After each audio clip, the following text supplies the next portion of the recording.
All right, last stop around the league. Let's kick it all down to the Plains, where them Auburn Tigers having a bounce back from a tough defeat from the Georgia Bulldogs, which again, a lot of people, I keep saying everybody that faces the Georgia Bulldogs probably going to suffer a tough defeat this season. So this is going to be a tough spot for the Auburn Tigers.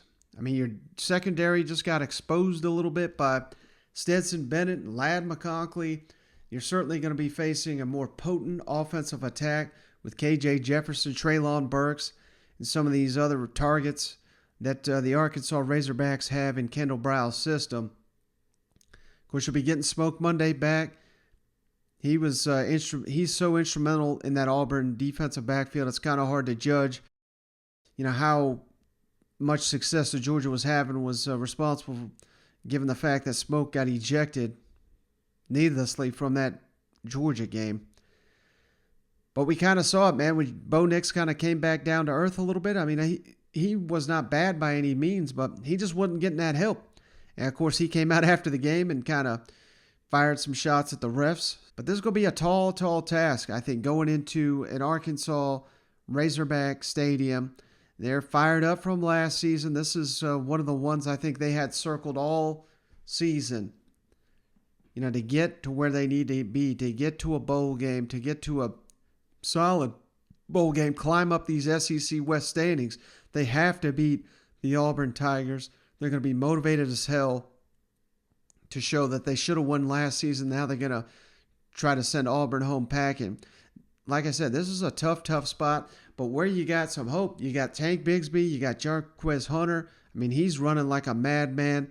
Two-headed attack here. Maybe the Bo Nix from the Auburn game shows up in this one. That's your recipe for going on the road and solving these issues.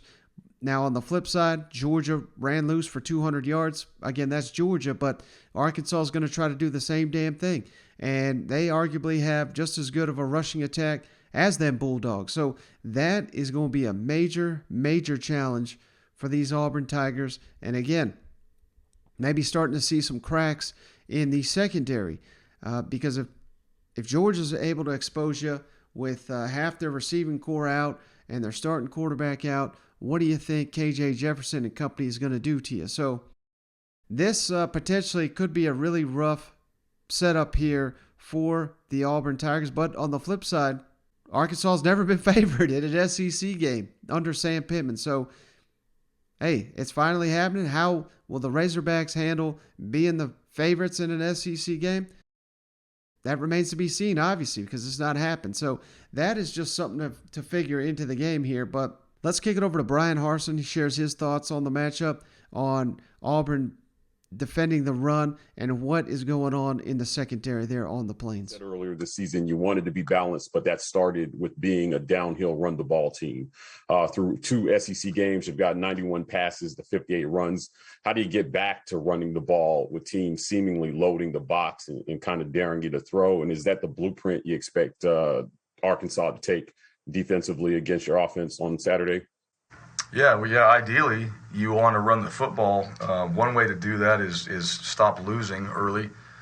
That's a way to do that. So don't get behind and, stay in a position where you can run the football. Some of those, you just start kind of looking at the end of the game, you got to throw it because you're losing. And so, we got to keep the ball game closer so you can run the ball more effectively.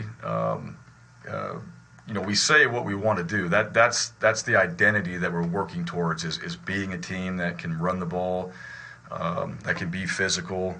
Yes, we want to be downhill and all those things, but we have to actually do that.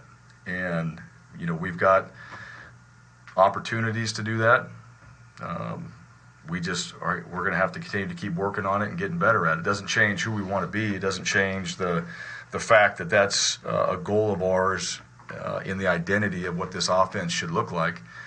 At the end of the day, we got to do it, and we've got to stay, in the ball game. We get ourselves behind, and now that being said, it's not all run. It is balanced. There's got to be some balance, and that balance in the pass game, has got to show up. You still have to.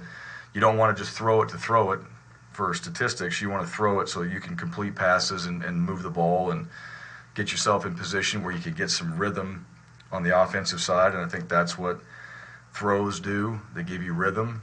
They give you an opportunity to move the ball. It gets other playmakers on your team involved as well.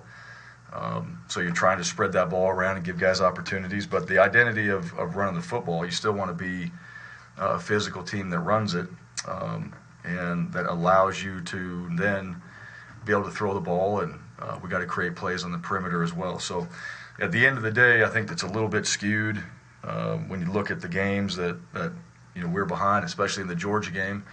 We felt like we had to throw it a little bit more to get back into it. They're good up front, and that didn't obviously work for us. So, but it doesn't change the identity of who we want to be and how we want to have balance. What are you seeing on the defensive in the defensive secondary in terms of some of the big plays that continue to happen? Georgia hit a few. Is it communication? Is it just putting guys on an island sometimes and it's a risk? Like, what are you seeing in the defense kind of continuing to give up some of those big plays? For the most part, I think we've communicated well in the back end. When you're talking about wide receivers and DBs and plays like that, it comes down to winning your one-on-ones is what it comes down to a lot of times. And you got to be able to cover and challenge the wide receivers. Guys will make plays. There's going to be times where there's a spectacular catch, but if it's contested and you're in a position, that's the best we can do from a defensive standpoint. We want to be in the best position. We want to play the ball. We want to get our eyes around. We want to be in a position to knock the ball down or have a chance to pick it. And it really comes down to that. It comes down to just your fundamentals, your techniques of playing that position. A lot of times, putting our guys in a position. I think we've done that for the most part. But when you get into a one-on-one, that's why you spend all that time practicing to prepare yourself for the one-on-one situation. Zone is different. Zone, your eyes are a little different. Your field area that you cover is different than man, and so a lot of times it comes down to those man situations, one-on-one opportunities. You got to get a chance to win it, and so that goes back to preparation. It goes back to techniques. It goes back to understanding who you're playing against. Like, what do they do with these players? How do they utilize them?